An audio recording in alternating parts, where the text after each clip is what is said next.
राधा वल्लभ खिचड़ी महोत्सव 24 से शुरू। वृंदावन ठाकुर राधा वल्लभ मंदिर में खिचड़ी महोत्सव की तैयारियां जोरों पर चल रही हैं। गोस्वामियों द्वारा बड़ी मात्रा में मेवा, गरम मसाले और प्रभु के छद्म भेष के दर्शनों के लिए आकर्षण पोशाकों को कारीगरों से तैयार कराया जा रहा है। ये महोत्सव 24 दिसंबर से शुरू होगा, जो 1 माह तक चलेगा। ब्रज के मंदिरों में एक ठाकुर राधा वल्लभ मंदिर में 30 दिन खिचड़ी महोत्सव मनाया जाएगा, जिसमें भगवान प्रातः मीठी नमकीन खिचड़ी के साथ गर्म पकवानों का भोग लगाएंगे। साथ ही आरती से पूर्व तरह तरह के वेश में भक्तों को दर्शन देंगे। मंदिर की रसोई में गोस्वामियों द्वारा ठाकुर राधा वल्लभ लाल के लिए कड़ावों व भगोनों में करीब 1 मन खिचड़ी तैयार कर भोग लगाया जाएगा। उसके बाद खिचड़ी भोग को भक्तों और गोस्वामी परिकर में वितरित किया जाएगा। मंदिर के मोहित मराल गोस्वामी ने बताया कि पोष शुक्ल 2 तिथि 24 दिसंबर से 1 माह तक मंदिर में प्रभु का खिचड़ी महोत्सव मनाया जाएगा। इसमें परंपरा अनुसार मंगला आरती दर्शन के पश्चात करीब 7 बजे से 7:15 तक प्रभु के विभिन्न स्वरूपों में दर्शन होंगे। ये परंपरा गोस्वामी श्री हित महाप्रभु के समय से चली आ रही है। 550 वर्ष पुरानी इस खिचड़ी महोत्सव की परंपरा का निर्वाह पूरे श्रद्धा और सेवा भाव के साथ गोस्वामियों द्वारा किया जाता है। जी महाराज जी, खिचड़ी महोत्सव प्रारंभ होने वाला है, क्या रहेगा और किस तरीके से ठाकुर? पौष शुक्ला दोज ते मास एक प्रभात। पौष शुक्ला दोज से खिचड़ी उत्सव का प्रारंभ है और 1 महीने तक यह उत्सव चलता है। इसमें विशेष रूप से मंगला से पूर्व समाज गायन होता है, जिसमें लगभग 11 पद उनकी स्तुति के हैं राधा वल्लभ लाल की। फिर 11 पद हैं उठाने के, उनको कैसे सखियां उठा रही हैं। को वीणा को सारंगी बजावे, एक राग विभासई गावे, एक चरण हित सो सहरावे। इस तरह से सखियां उनको उठा रही हैं राधा वल्लभ लाल को। और फिर उसके बाद में खिचड़ी का भोग। खिचड़ी के भोग की ये है कि मंगला आरती से पूर्व ही भोग लगता है खिचड़ी का। जब पद हो जाएगा,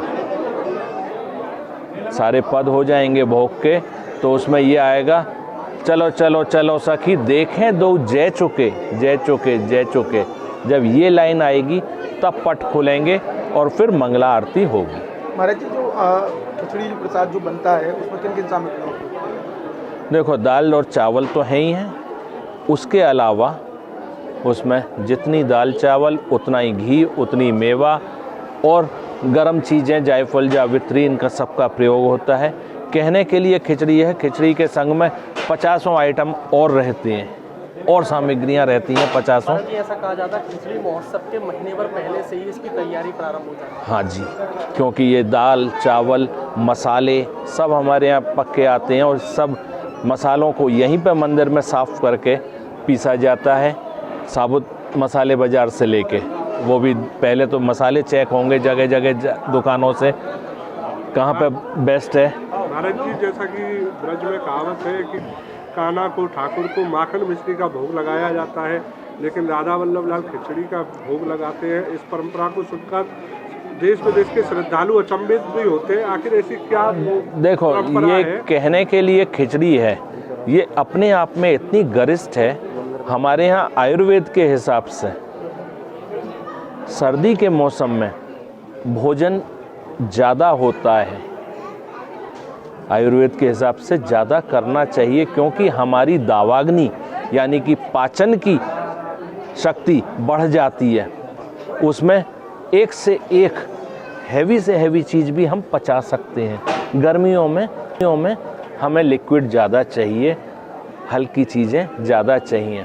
तो इधर राधा वल्लभ लाल के 3 भोग हो गए।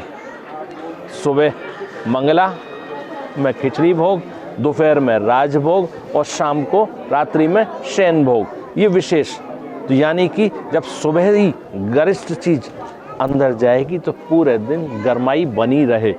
इसके लिए ये सखियों का लाड़ है अपने प्रियालाल को रिझाने के लिए।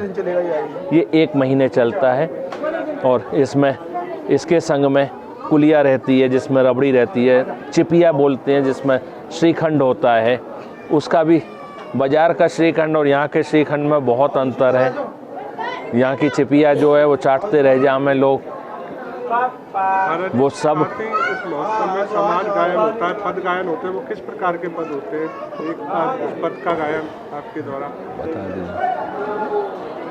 इसमें मंगला में विभास राग में गाए जाते हैं सारे पदों को, और क्योंकि भोर की राग विभास राग है, उसमें सारे पद गाए जाते हैं। पहले स्तुति के होते हैं 11 पद, फिर 11 उनकी जगार के पद हैं, फिर 11 पद उनके खिचड़ी भोग के पद हैं। कैसे कैसे प्रियालाल को सखियाँ पवा रही हैं और वो पा रहे हैं, वो सारा उसमें।